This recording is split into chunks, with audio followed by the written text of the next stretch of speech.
আজকে শনিবার আমি অর্শের ওষুধ দিয়েছি। অনেক দূর থেকে লোক এসছে, দিল্লি, বোম্বে, মালদা, মুর্শিদাবাদ, সব সব জায়গা দিয়ে, বিভিন্ন জায়গা দিয়ে আমার কাছ থেকে ওষুধ নিয়ে গেছে মনে ভক্তি রেখে আর মনে বিশ্বাস রেখে। আমি কিন্তু ভালো করার কেউ না, যা করবে মা করবে, এটা স্বপ্নে পাওয়া ওষুধ। যা করবে মা তারা মা, আমি ভালো করার কিন্তু কেউ না, এটা স্বপ্নে পাওয়া ওষুধ।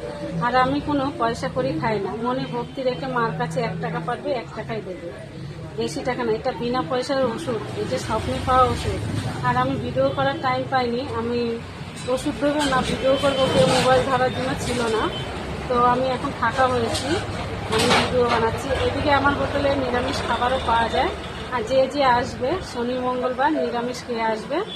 আর নবদ্বীপ রেলগেট বাদল দেবনাথের হোটেল। আমি চাই আমার এই ওষুধ নিয়ে সকল মানুষরা ভালো হোক, আর কিচ্ছু চাই না।